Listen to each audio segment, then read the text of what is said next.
Y vamos al libro de Apocalipsis, donde estamos. Apocalipsis capítulo 2, verso 12. Apocalipsis 2, 12.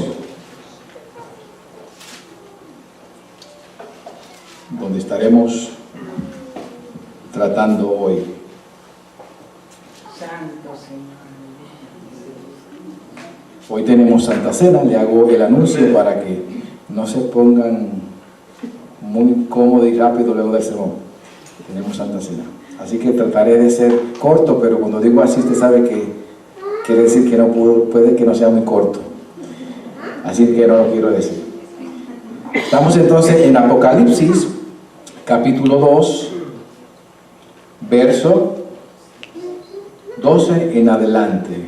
Y aprovecho para saludar a Maritza Martínez, que nos visita desde Puerto Rico. Alza la mano para que te vean. Pero no ella es de Puerto Rico, ella no nos visita de Puerto Rico, ella vive aquí. Es que yo tengo la imagen de que sé mucho que vive por acá. Gracias por estar con nosotros. Leemos entonces en el nombre del Trino Dios, Padre, Hijo y Espíritu Santo. Apocalipsis 2:12 dice: escribe al ángel de la iglesia de Pérgamo. Esto dice el que tiene la aguda espada de 2 filos. Sé dónde vives, allí donde Satanás tiene su trono. Sin embargo, sigues fiel a mi nombre. No renegaste de tu fe en mí, ni siquiera en los días en que Antipas, mi testigo fiel, sufrió la muerte en esa ciudad donde vive Satanás. No obstante, tengo unas cuantas cosas en tu contra, que toleras ahí a los que se aferran a la doctrina de Balaam, el que enseñó a Balac a poner tropiezos a los israelitas, incitándolos a comer alimentos sacrificados a los ídolos y a cometer inmoralidades sexuales. Toleras asimismo a los que sostienen la doctrina de los nicolaitas. Por tanto, arrepiéntete. De otra manera, iré pronto a ti para pelear contra ellos con la espada que sale de mi boca. El que tenga oídos, que oiga lo que el Espíritu dice a las iglesias. Al que salga vencedor, le daré del maná escondido y le daré también una piedrecita blanca en la que está escrito un nombre nuevo que solo conoce el que la recibe. Oramos. Dios de la gloria, hermosa palabra que tú tienes para tu pueblo. Ministra nuestras vidas, Señor. Espíritu Santo, necesito de tu asistencia para poder comunicarla fielmente y para que el oyente, Señor, reciba esta palabra. Tú eres el que trae convicción de pecado, tú eres el que trae convicción de justicia, tú eres el que trae convicción de juicio. Ministra a cada uno de nosotros, Señor, y a aquellos que nos escuchan mediante el internet o más tarde en YouTube.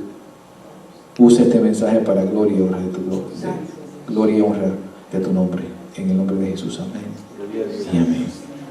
Tomen asiento, pónganse los delantales, ya le digo, agarren su cuchara y vamos a comer. Si quieren pueden permanecer con la Biblia abierta para que así pues me puedan seguir. Olvidé decir que leí en Apocalipsis 2:12 la nueva versión internacional. Lo hago porque hay personas que nos visitan y así sepan que usamos la versión internacional. Nada en contra con la Reina Valera, pero es más sencillo. Este mensaje, hermano, le hemos titulado Pérgamo, la iglesia mundana. ¿Cómo le cayó ese tema? Pero ¿cómo puede ser que existan iglesias mundanas? y muchas. Aquí tienen una. Pérgamo, la iglesia mundana. Y conectando los dos mensajes previos, ya vimos en el capítulo 2 en Apocalipsis a Éfeso, la iglesia del amor perdido. Tenemos el sermón en YouTube.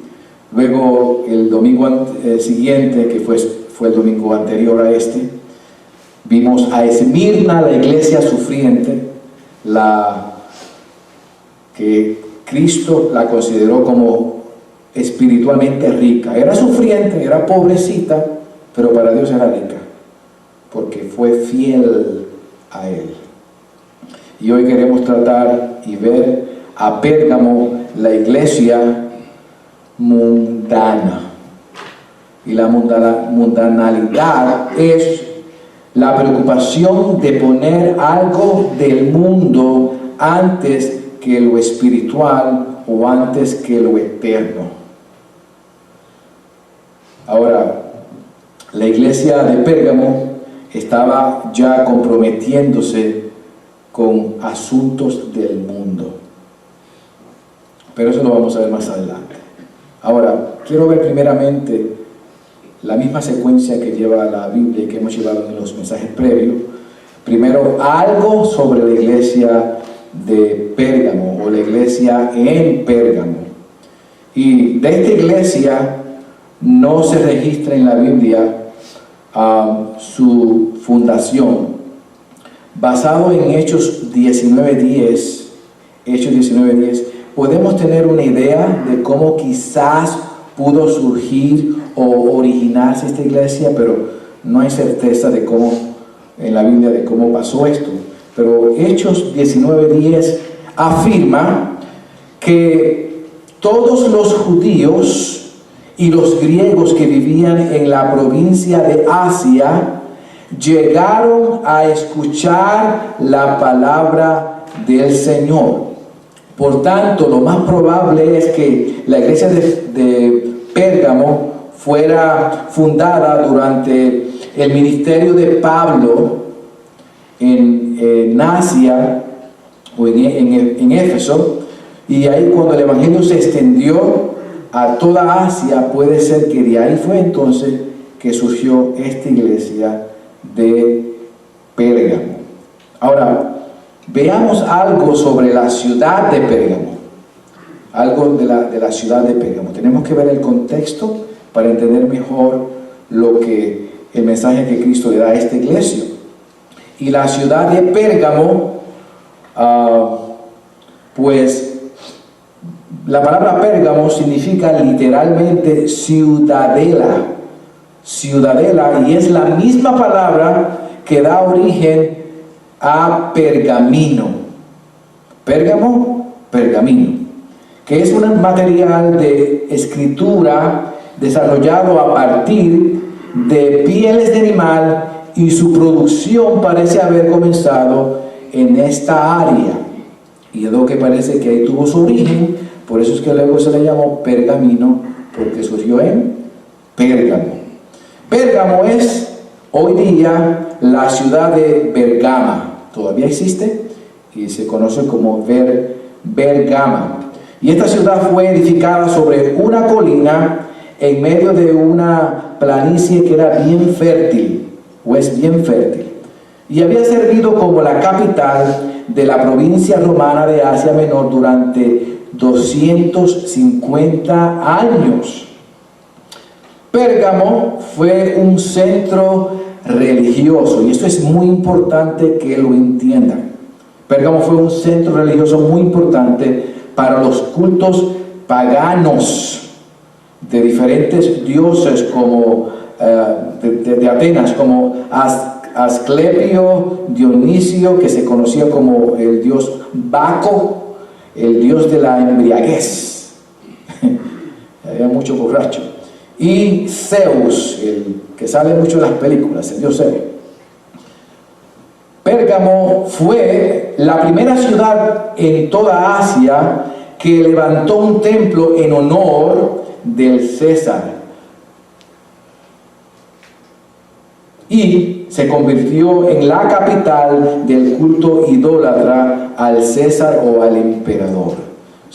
Pérgamo era una ciudad que era bien pagana. Estaba sumergida en el paganismo, tenía templos a todos estos dioses, inclusive el emperador era considerado un dios. Ahora, vemos entonces que a raíz de esto, los cristianos en Pérgamo estaban siempre en peligro porque estaban rodeados, estaban dentro de este paganismo, que era lo que dominaba en ese lugar, en esa ciudad de Pérgamo. Esto dio paso a que algunas personas de la iglesia en Pérgamo comenzaran a ceder, comenzaran a involucrarse en las enseñanzas y prácticas mundanas, las cuales Cristo les va a reprender firmemente. Eso ya van teniendo un poco el contexto de dónde se encontraba esta iglesia y cómo era la ciudad. Ahora, el verso 2, estamos en Apocalipsis 2:12, miremos el verso que dice aquí. Y aquí trata del autor y el escritor de esta carta, que es Cristo glorificado. Ahí tienen una imagen, pero es para que le dé idea del Cristo glorificado, que se presenta en Apocalipsis 2:12 y dice: el que tiene la aguda espada de dos filos. Una espada aguda de dos filos, por supuesto, no está hablando literalmente.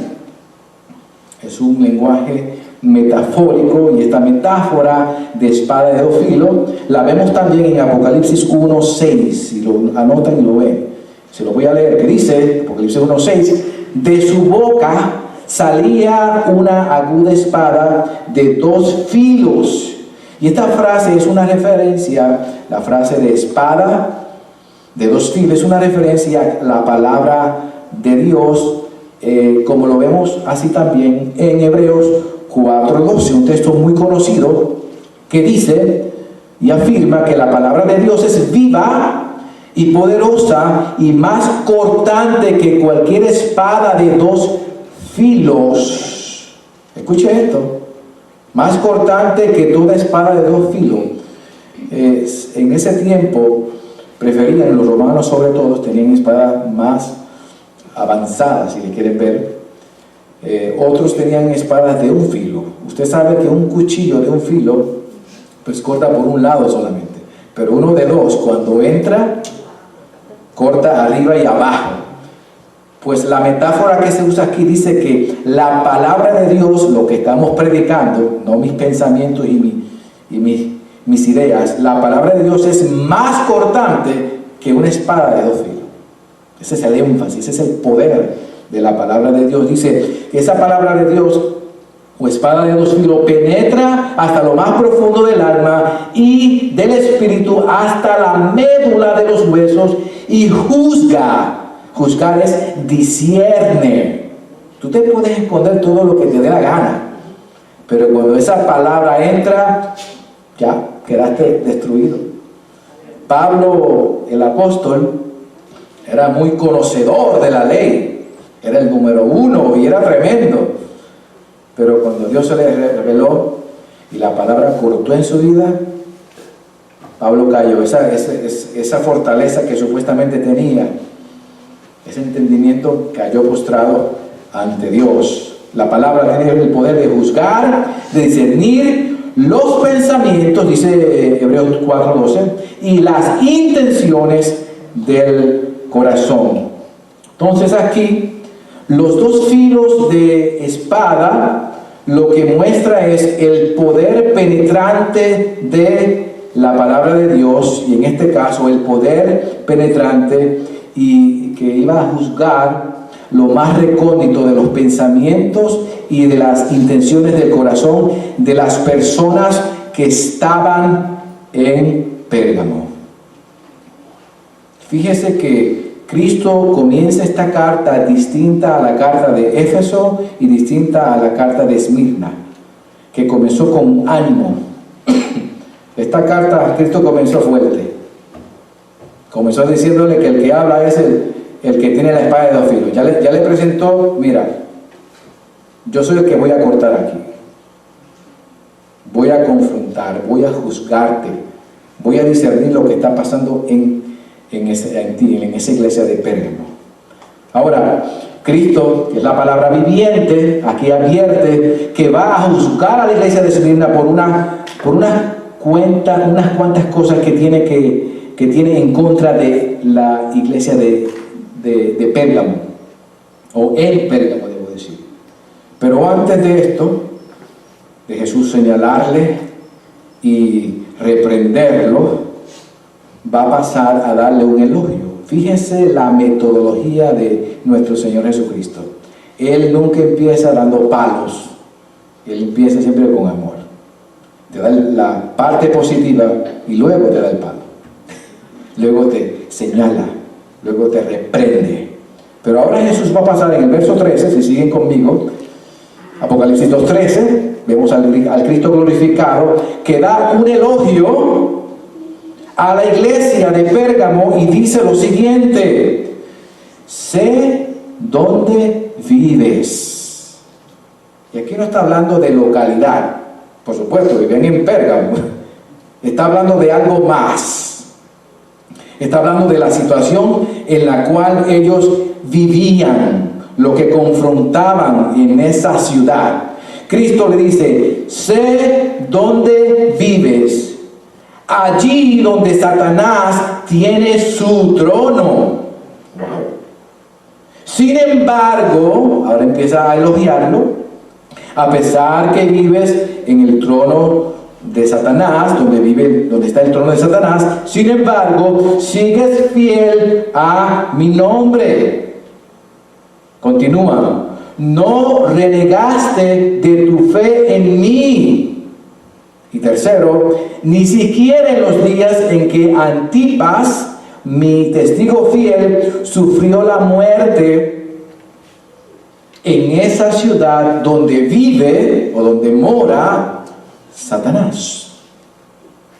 Entonces vamos a partir de este texto en pedazos y una vez más vemos a Cristo que afirma, como va a afirmar en todas las 7 iglesias, que Él conoce a perfección y con detalles la situación de cada una de las iglesias, implicando que conoce cada una de las personas en la iglesia, cada uno de los creyentes.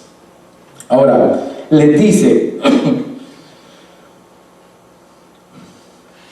sé que vives allí donde Satanás tiene su trono, o sea, el cuartel de oposición satánica o la base de operación donde se encontraban las religiones falsas era Pérgamo.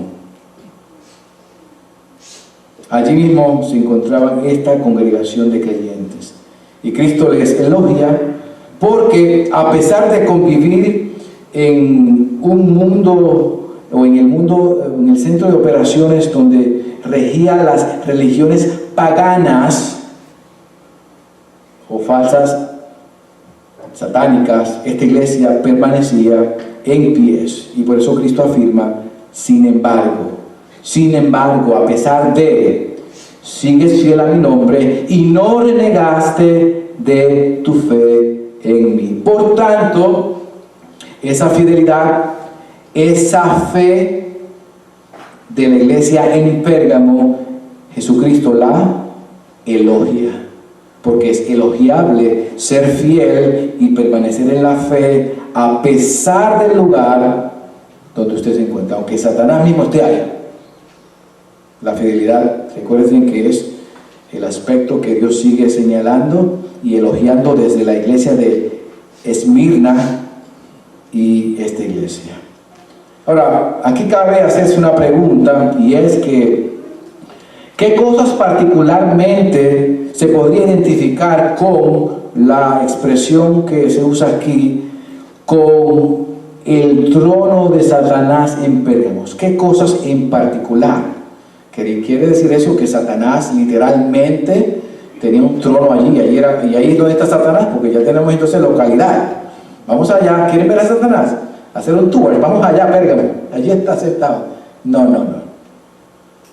Es un simbolismo lo que Cristo está usando aquí. Y aquí hay cosas particulares que podrían identificar a Pérgamo como el trono de Satanás en donde vivía la iglesia, donde estaba esta iglesia. Y en primer lugar había un altar inmenso, bien impresionante, en forma de trono que pertenecía al dios Zeus, en las alturas de la ciudad de Pérgamo.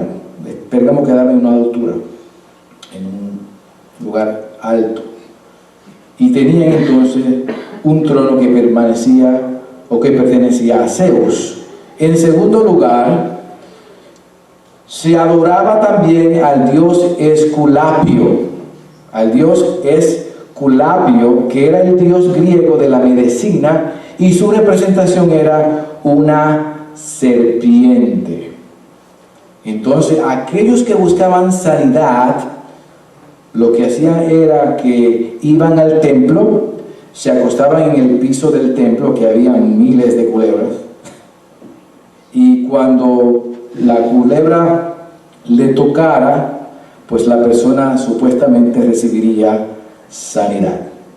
Algo muy interesante es que actualmente el símbolo del bastón con la serpiente enrollada es el símbolo que se usa en la medicina hoy, como el emblema.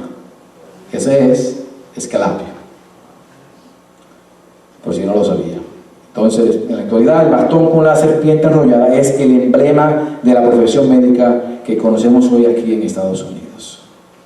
Tercer lugar, no solamente tenía pues un altar, un trono para el dios Zeus, sino que también adoraban al dios Esculapio, que tenían un templo, y encima de eso, la ciudad de Pérgamo era el centro principal donde se rendía culto de adoración al emperador en toda Asia.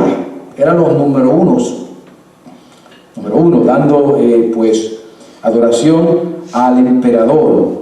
Y toda esta idolatría de falsas religiones reinaba en Pérgamo y era representativa, como ya dije, del trono de Satanás. Allí vivían estos hermanos que retuvieron el nombre de Cristo, y dice que no negaron su fe. Ya están viendo por qué Cristo usa este lenguaje, porque era una ciudad que era sumamente pagana. Por donde quiera tenía templos a deidades, y por supuesto tenían falsas enseñanzas. Jesús entonces continuamos en la parte del verso 12, y le dice a la iglesia de Pérgamo: ni siquiera en los días en que Antipas, mi testigo fiel, sufrió la muerte en esa ciudad donde vive Satanás, negaste mi fe. La implicación es que aún desde el tiempo de Antipas, vamos a ver quién era él, esa iglesia todavía permanecía fiel. Ellos fueron testigos entonces de lo que le ocurrió al testigo fiel de Cristo, que se llamaba Antipas. Y Antipas fue, muy probable, el pastor de la iglesia local de Pérgamo. Así como Policarpo fue el pastor local de la iglesia de Éfeso, y se recuerda que Policarpo, ¿qué hizo? Fue un mártir. No negó la fe en Cristo y murió quemado. Pues este otro pastor de Pérgamo hizo lo mismo. Ahora, la tradición dice, según la tradición, Antipas fue quemado dentro de un becerro de bronce, y así fue que murió. Recuérdense que estos sitios que eran idólatras tenían becerro y tenían de todos, y ahí en un becerro no sabemos qué material, podía de bronce, sí. Ahí pues Antipas lo pusieron y lo mataron, según la tradición. Y esta fidelidad y valor que tuvo Antipas fue un ejemplo de valor para que la iglesia de Pérgamo permaneciera y continuara fiel a Cristo. Ya ellos habían visto cómo su pastor se mantuvo firme en la fe a pesar de la muerte. Como dice el texto, sé fiel hasta la muerte y yo te daré la corona de la vida. Entonces, gran parte de ellos le fueron fiel, igual que Antipas, pero hay un problemita, que algunos de ellos no fueron fieles. Y ahora, por eso es que Cristo, luego de elogiarlos y presentarles las razones por qué elogia a la iglesia en Pérgamo, ahora Cristo hace un cambio, un shift. Y dice, bueno, pero ahora te voy a decir algo más que yo sé de ti.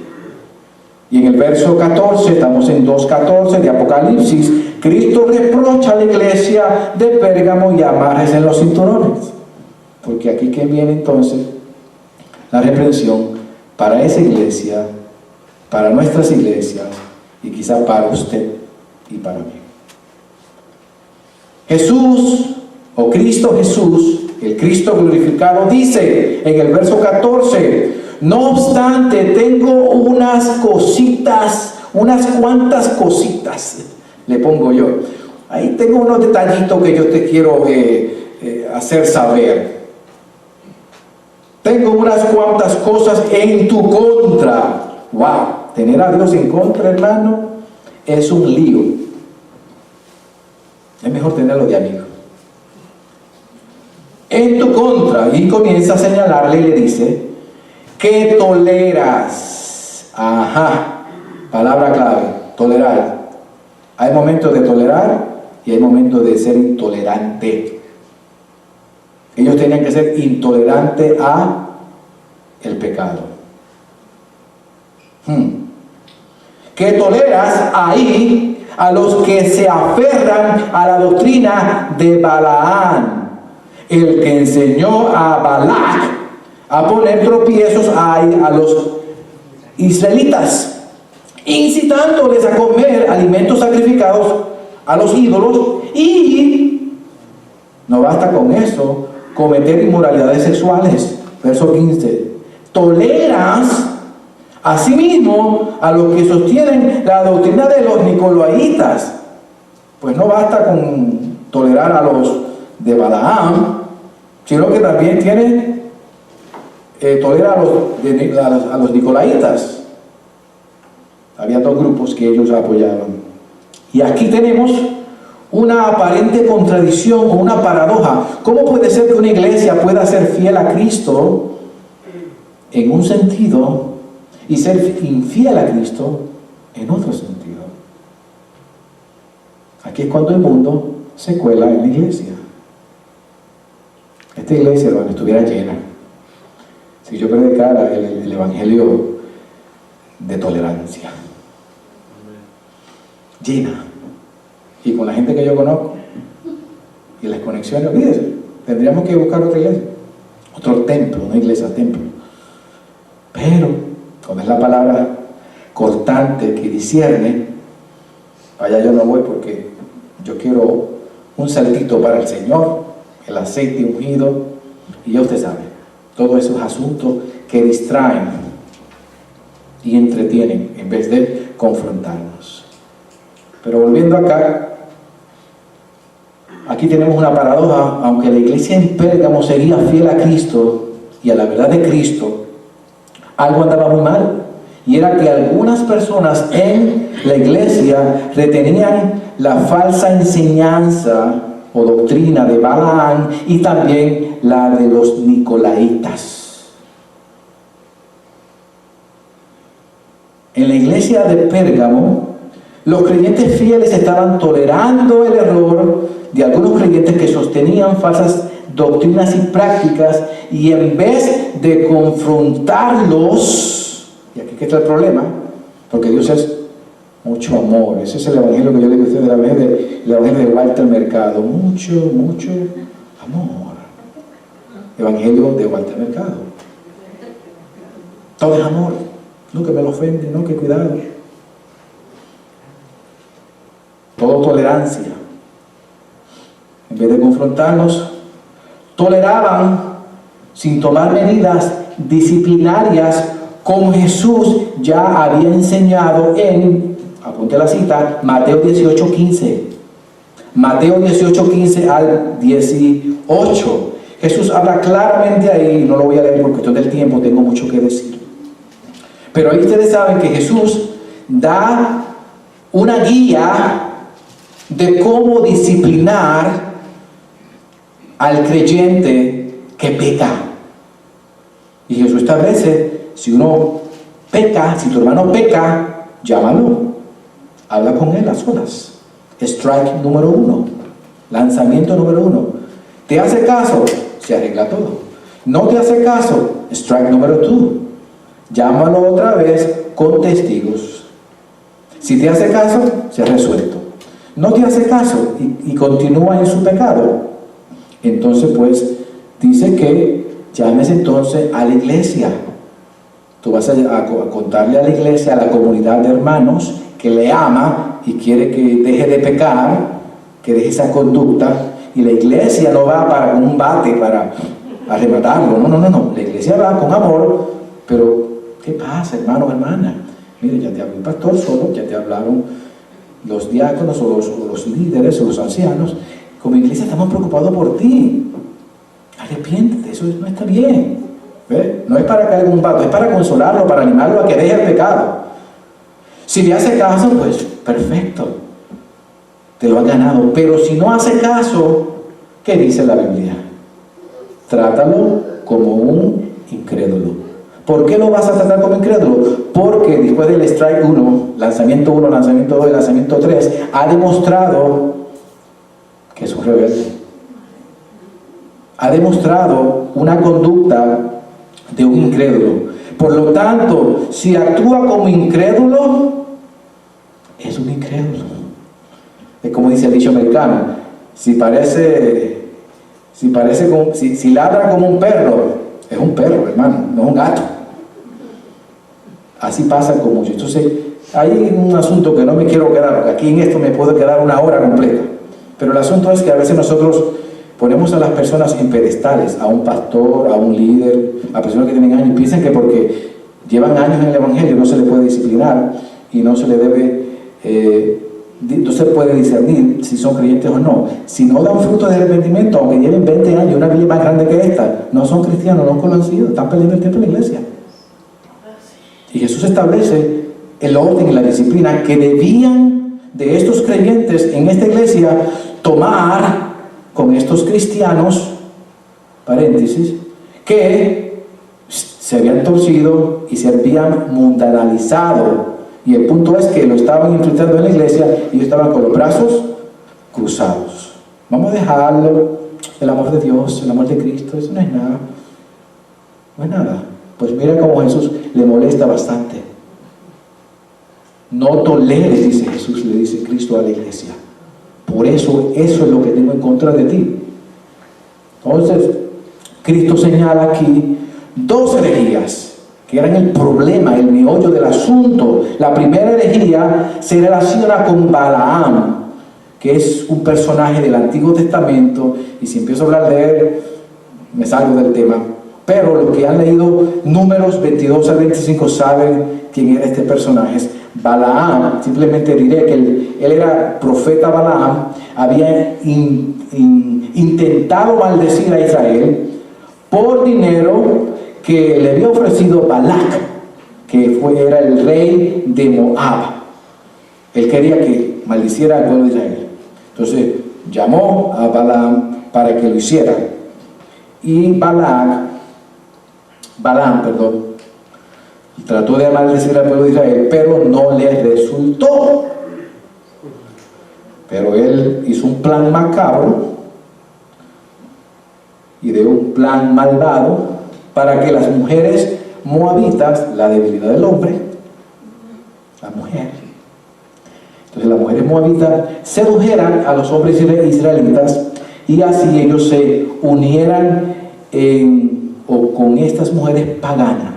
Y de esa forma es que pudo Balac hacer daño al pueblo de Israel mediante la infiltración, usando a mujeres paganas.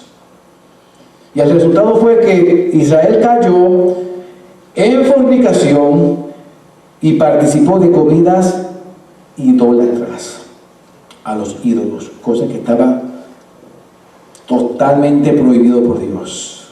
¿Cuál fue el resultado? O el final. Números 25:9, lo pueden apuntar, número 25:9 lo dice claramente. Y en resumidas cuentas, lo que pasó fue que el juicio de Dios fue sobre Israel, dando muerte a 24,000 personas. Eso le dijo: mira, ve allá, Moisés, y mátame a toda esa gente. Fulmínalos. Así es que Dios detesta el pecado, hermano. Eso fue juicio de Dios. Ahora, de la misma forma, el juicio de Dios iba a ser contra esta iglesia en Pérgamo, porque algunas personas se estaban corrompiendo y comiendo alimentos sacrificados a los ídolos y cometiendo inmoralidades sexuales. Esto es un tema que a mí se me complica, porque sé que hay una evidencia de diferentes colores, diferentes cosas. Una cosa que quiero señalar es que aquellos que se han arrepentido luego de haber vivido una vida inmoral, ya eso está pasado, ya borrón y cuenta nueva, en Cristo es así. Así que no carguen un sentido de culpabilidad que no tienen que cargar. Ahora, el que practica y sigue jugando con el asunto ese es el problema. Usted está jugando con candela. Dios detesta estas cosas. Lo detesta tanto que en el Antiguo Testamento los mataba. Ahora la gracia y la misericordia de Dios está vigente de una manera extraordinaria en el nuevo pacto. Si no estuvieran fulminados, no sabría cuánta gente. Pero algunas personas, vuelvo atrás, en la iglesia de Pérgamo comieron alimentos sacrificados a los ídolos y cometieron inmoralidades.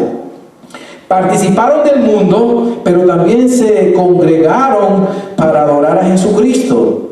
Querían estar en los dos lados. Hermano, no se puede servir a dos señores, porque vas a amar a uno o vas a detestar a otro. Tú no puedes tomar de la misma fuente agua fría y agua caliente, amarga o dulce, exacto. Es una o la otra. Pues esta gente, algunas de las personas en la iglesia de Pérgamo estaban así. Cuando Santiago 4:4 muy claramente afirma: oh gente adúltera, y pregunta: ¿no saben que la amistad con el mundo, con el sistema espiritual de maldad, no saben que la amistad con el mundo es enemistad con Dios? Si alguien quiere ser amigo del mundo, se vuelve enemigo de Dios. Tú no puedes decir que estás en Cristo y no vives para Él. Tú no estás en Cristo, tú estás sin Cristo. Tú tienes que vivir para Él. Si tú no estás en Él, tú no estás en Él. Si no vives para Él, no estás en Él. Es una cosa o la otra. No se puede ser amigo del mundo y tener amistad con Dios. Dios te considera enemigo de Él, y el verso continúa y dice: si alguien quiere ser amigo del mundo, pues te vuelves automáticamente enemigo de Dios. Ahora, la segunda herejía se relaciona con los nicolaitas. con Nicolás. Y este es un personaje del Nuevo Testamento. Mientras que la primera herejía se relaciona con Balaam, un personaje del Antiguo Testamento, aquí trata de Nicolás, o de ahí vienen los Nicolaitas, que es un personaje del Nuevo Testamento. Y los Nicolaitas enseñaban que los cristianos podían participar en las prácticas sexuales paganas sin ningún problema. Yo puedo hacer eso, el cuerpo es el que peca, pero mi alma está bien. Lo mismo, similar a la herejía anterior. Pero aunque la mayoría de creyentes en Pérgamo no practicaba esas doctrinas, sí toleraban o toleraron la mundanalidad de estos pocos idólatras y fornicarios. Y ese era precisamente el problema de esta iglesia.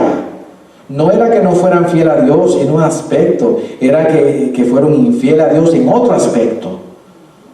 Tanto el que hace el pecado como el que lo tolera, como el que estoy buscando la otra palabra, que es lo solapa, el que lo encubre, es igual de malo. Háblele a la ley y le va a decir que tanto la persona que comete el crimen como aquel que lo sabe y lo oculta o lo deja pasar como si no fuera, tú también estás implicado porque estuviste ahí, sabías lo que hizo, cuándo lo hizo, con quién lo hizo y no hiciste nada. Eres tan culpable como el que lo hizo. Eso es así. Entonces, la Biblia condena la mundanalidad como un serio pecado. Vamos a dar 3 versos para entenderlo. Ejemplo, Juan 15, 19, claramente dice, si fueran del mundo, nosotros los creyentes, si fuéramos del mundo, si tuviéramos la mentalidad del sistema de este mundo, dice, el mundo nos amaría como a los suyos, por supuesto. Dámela ahí, dame 5, pensamos igual. Pero dice Juan 15, 19, pero ustedes no son del mundo, sino que yo los he escogido de entre el mundo. Por eso el mundo los aborrece.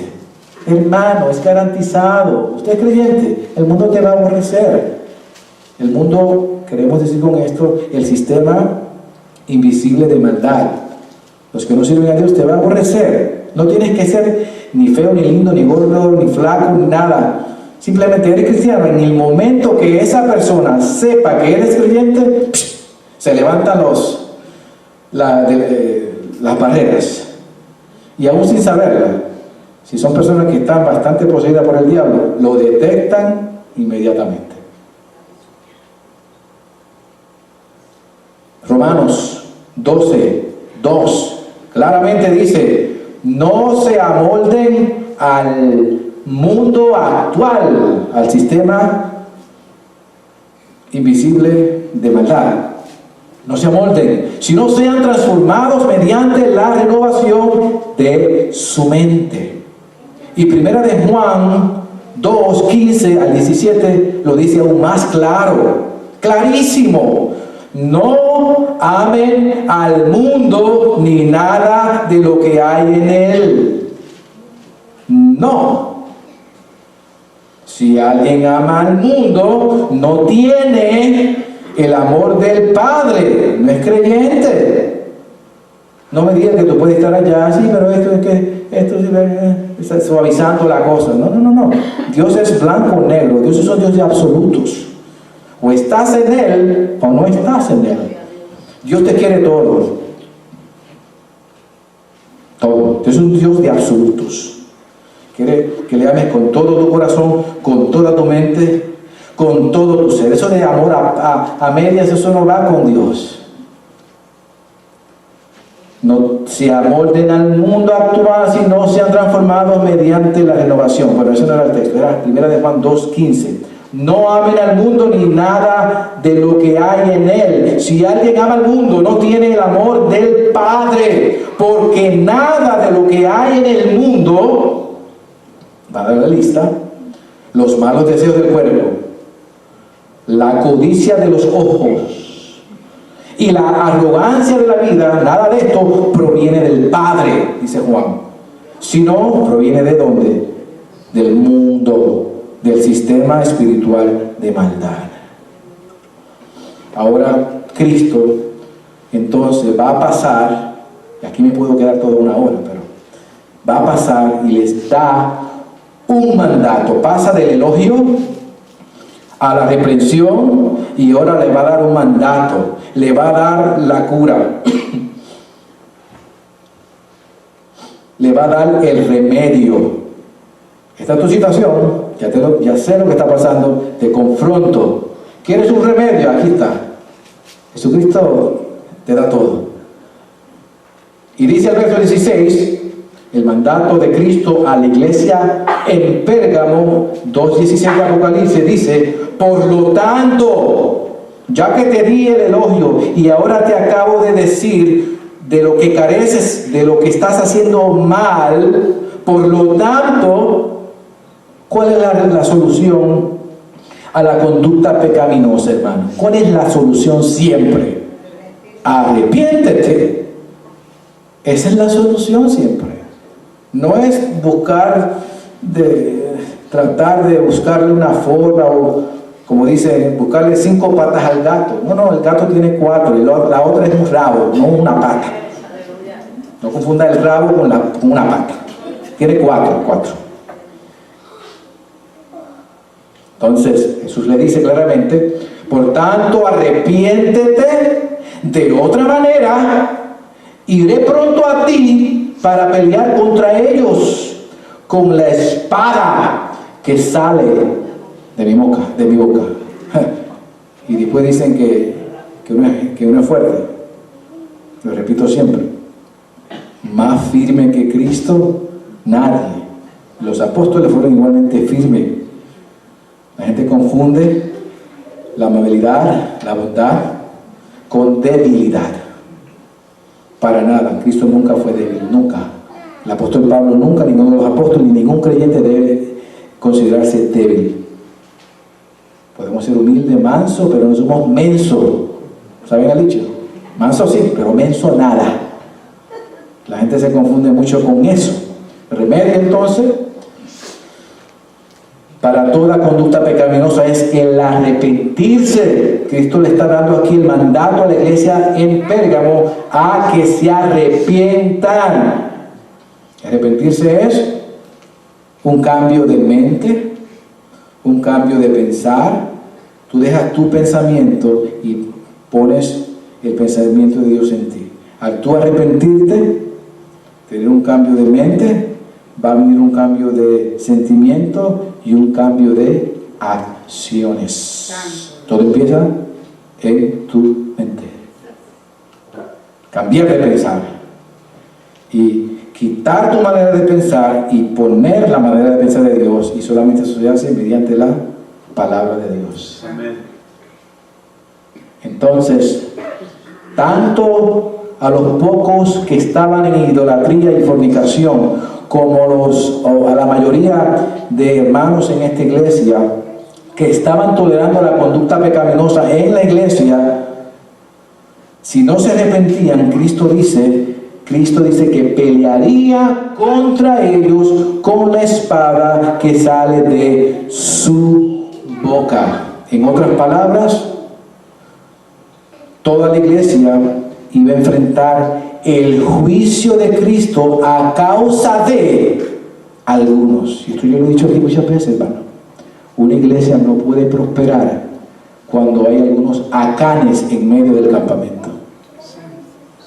¿Escucharon esa? ¿Saben la historia de Acán, no? Que tomó del anatema. Dios dijo: no cojan nada, vayan allá, peleen, destruyan a esa gente, maten a los niños, porque esos niños se van a hacer hombres y la cosa va a seguir. Eliminen. Y no tomen nada del anatema, del maldito. No tomen nada, porque Dios le va a dar proveer todo. Acá, muy cabezón, estas cositas eso no es nada. Se metió 2 o 3 cositas en el bolsillo, en el saco. Vino acá a campamento, todo encima, estamos a medio mundo, eso está tremendo. ¿Tomaste nada? Nah, fue una cosita, pero eso no es nada. No fue nada. Muerte. Lo mismo pasa en las iglesias, hermano. Si toleramos el pecado, y si alguien está en pecado y se le permite y no se le llama cuenta, no se le disciplina, no se lleva la disciplina de Cristo de 1 strike, de 2 strike, de 3 strike, Dios no va a bendecir esa iglesia. Y cuando hablo de iglesia estoy hablando de los creyentes. Esa iglesia va a estar estancada ahí siempre, por dejar pasar y dejar pasar como si fuera usted más misericordioso que Dios. Esa es la cosa que yo no entiendo. Si más amor que Dios no tiene nadie. Dios es amor. Dios es bondad. ¿Cómo tú pretendes ser más amoroso que Dios? Bueno, me quiero quedar aquí porque si no, no acabo. Por estos pocos, toda la iglesia iba a enfrentar el juicio de Dios, y por tanto, los muchos, o la mayoría de creyentes que toleraban tenían que arrepentirse, y los que estaban practicando eso tenían que arrepentirse de igual manera. Pero al menos si no se arrepentían los que tenían esa conducta, la iglesia se arrepentía y llamaba a cuenta a esa gente, y Dios no tenía que entonces entrar en juicio con esos creyentes, la mayoría de ellos. Luego del consejo, o esto nos enseña que la iglesia de Cristo nunca debe tolerar el pecado en la iglesia. Sí, hay que ser sensible con los pecadores, por supuesto. Uno tiene que ser amable, hay que ser sensible, amoroso, respetuoso, etcétera, etcétera. Eso es una conducta que debe ser normal en todo creyente, aunque la persona viva en pecado, en el pecado más vil.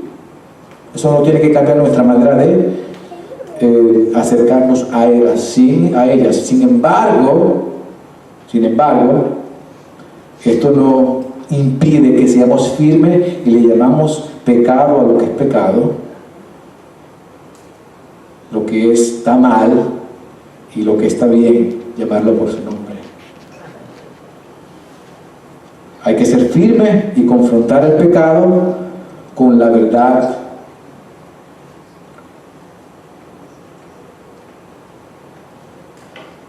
El consejo.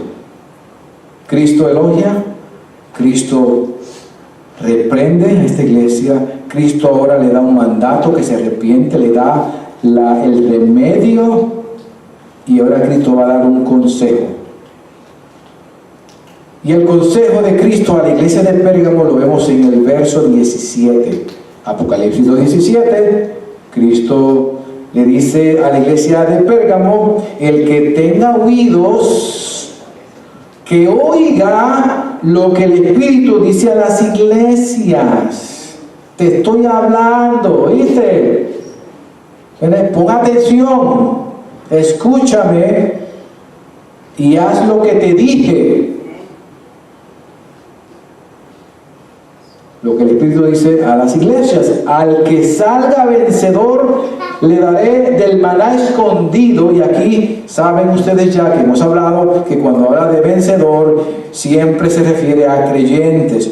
Todos los creyentes siempre serán vencedores. Otro nombre para creyente cristiano es vencedores. Nosotros somos los vencedores, porque estamos en Cristo, y si Cristo venció, nosotros hemos vencido por Él. Aquí está tratando al que salga vencedor, a los creyentes, le voy a dar del maná escondido. Y este maná escondido se trata del pan espiritual. Está hablando de manera figurada. Y el maná es el pan espiritual del creyente. Y el pan espiritual del creyente, ¿quién es? Cristo. Juan 6:51 dijo Cristo: yo soy el pan vivo que bajó del cielo. Si alguno come de este pan, o sea de él, vivirá para siempre. Está hablando, esa es la referencia al maná escondido, del pan espiritual, o sea, de Cristo, que es el pan vivo. Es el maná para aquellos que hemos aceptado a Cristo y viviremos para siempre con Él.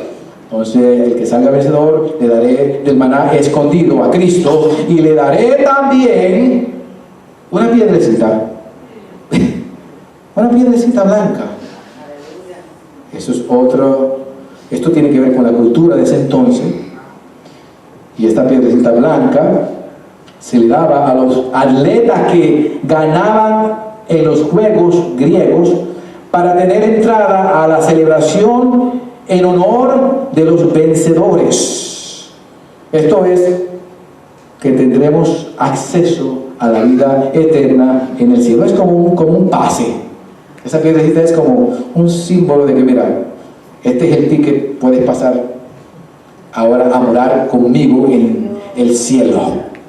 Se está usando esta figura de la piedrecita blanca en la que está escrito. Entonces, esa piedrecita blanca, no sé cuán grande sea, pero la piedrecita blanca que Dios dará, dice, en la que está escrito un nombre nuevo que solo conoce el que la recibe. ¿Saben cuál es el nombre nuevo? Pues no me lo pregunten, porque dice que nadie lo conoce. Yo no sé. El nombre nuevo dice aquí que solo conoce el que lo recibe. En ese momento, ese nombre nuevo que me den a mí, yo sé cuál es. En ese momento. Pero la Biblia no revela cuál es el nuevo nombre. Un nuevo nombre es un nombre muy personal, y aquí vemos cómo Dios trabaja con nosotros de manera individual y muy personal. Dios, cuando murió en Cristo, cuando murió en la cruz por ti. Entiendan esto, hermano, esto es profundo. Él murió en la cruz para pagar el precio y darte la salvación a ti en particular. Dios te ve a ti no solamente como un conjunto, como parte de la iglesia, sino como un individuo, y te trata de manera individual. Entonces, un nuevo nombre es un nombre muy personal que solo la persona que lo reciba sabrá cuál es. Concluimos con esto. Luego de esto vamos a tomar la Santa Cena. Una de las lecciones que podemos aprender de la iglesia de Pérgamo es que sufrir por Cristo no es suficiente. Ay, que yo sufro por Cristo, que yo padezco persecución, que yo amo al Señor, que yo soy fiel. Pues sabe que eso está bien, pero eso es mitad del camino. Cristo no va a quedarse satisfecho hasta que la iglesia sea fiel, pero sea pura. Sed santo como yo soy santo. Dios viene a buscar una iglesia santa, consagrada, separada del mundo. Es una iglesia que va a fallar. Todos somos creyentes, somos pecadores. Nosotros somos pecadores arrepentidos, a diferencia de otros que son pecadores solamente. No somos perfectos, pero buscamos esa pureza, el separarnos para Dios. Es lo que Dios viene a buscar. Cristo demanda separación del pecado y de la mundanalidad, y desea que la iglesia no solamente sea fiel, sino que sea pura, apartada de mal. Vamos a estar de pie. Vamos a estar de pie, por favor. Le voy a pedir, para no gastar mucho tiempo, a los hermanos que vayan repartiendo la cena, el pan y el vino.